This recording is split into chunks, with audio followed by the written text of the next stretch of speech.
بالکل واضح اور کلیئر. لقد کان لکم فی رسول اللہ اسوۃ حسنہ، تمہارے لیے اللہ کے رسول کی زندگی بہترین نمونہ. یہاں اللہ تعالیٰ نے کوئی شعبہ خاص نہیں کیا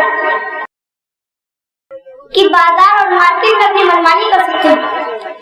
اللہ نے فرمایا لقد کان لکم فی رسول اللہ اسوۃ حسنہ، ہم نے جو تمہیں نبی دیا ہے، جو رسول دیا ہے، وہ تو زندگی کے تمام کی تمام شعبوں میں وہ تمہارے لیے نمونہ ہے. اللہ کے پیارے نبی حرم کے اندر نماز پڑھ رہے تھے، عقبہ بن معیط آتا اور آپ کے کندھوں کے بیچ میں اپنی کونڈلی لا کر کے رکھ دیتا ہے. اللہ کے پیارے نبی اپنا سجدے سے سر اٹھا نہیں پا رہے تھے، وہ ظالماتی کر رہے تھے. جس میں عقبہ بھی تھا، وہ ظالماتی کر رہے تھے کہ کیا حال کیا ہم نے محمد رسول اللہ کا. آپ کی معصوم بیٹی حضرت فاطمہ رضی اللہ عنہا آتی ہے اور اپنے باپ کے منہ سے انگلی ہٹاتی ہیں.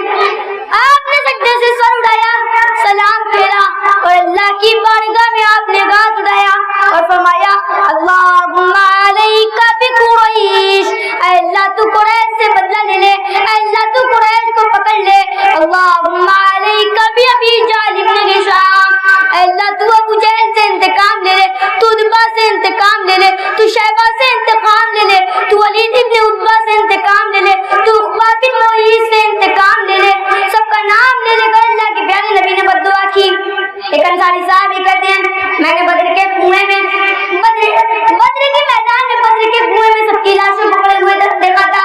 یہ نبی کی بد دعا تھی اور یہ بد دعا حرم کے اندر کی گئی تھی. اللہ تعالیٰ اپنے نبی کی بد دعا کو کیسے غالب کر دیتا. آج جب نبی بنائے گئے تھے، آپ نے اسلام کا پہلا درس دیا تھا صفا کی پہاڑی پر. جب آپ نے صفا کی پہاڑی پر چڑھ کر کے اپنے سارے خاندان کے لوگوں کو ایمان کی دعوت دی، اسلام کی دعوت دی، فرمایا اے میرے خاندان کے لوگوں، میں اللہ کا آخری رسول ہوں، میں لا الہ الا اللہ کی دعوت لے کر کے آیا ہوں. تم لا الہ الا اللہ پڑھ لو، تم کامیاب ہو جاؤ گے، ورنہ اللہ کا بہت بڑا عذاب تمہارے اوپر آئے گا. انقذوا انفسکم من النار، اے میرے خاندان کے لوگوں، تم سب اپنے آپ کو جہنم کی آگ سے بچا لو. تم سب توحید پر آ جاؤ، تم سب اسلام کی چھایا میں آ جاؤ، میں اسی اسلام کی تمہیں دعوت دیتا ہوں.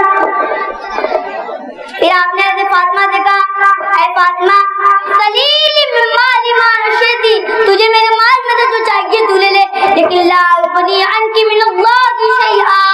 اے فاطمہ اگر تو نے بھی اپنے باپ کا کلمہ اگر تو بھی نہ پڑھی، اپنے باپ کے دین میں اگر تو بھی نہ چلی، تو لا اغنی عنک من اللہ شیئا. تو اے فاطمہ تیرا باپ بھی تجھے قیامت کے دن نہیں بچا پائے گا. اللہ کے رسول کو مکہ کے اندر کتنا ستایا گیا. اللہ کے پیارے نبی طائف میں لوگوں کو اسلام کی دعوت دینے گئے.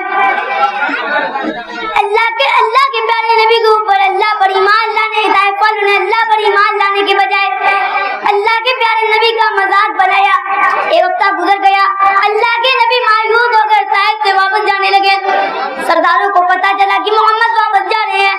انہوں نے محلے کے گنڈوں کو بلایا، بدماشوں کو بلایا، کرمنل لوگوں کو بلایا اور کہا تمہیں پیسہ دیں گے، تم ایک کام کرو، تم محمد کے اوپر پتھر برساؤ.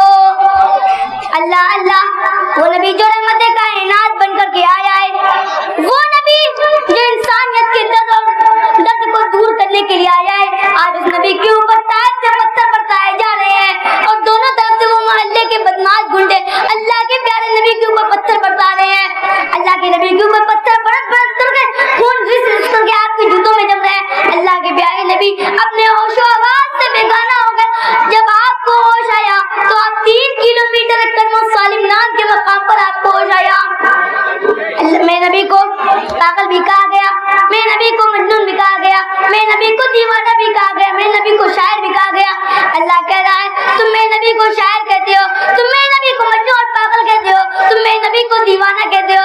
میرا نبی نہ تو دیوانہ ہے، میرا نبی نہ تو مجنون ہے، میرا نبی نہ تو پاگل ہے.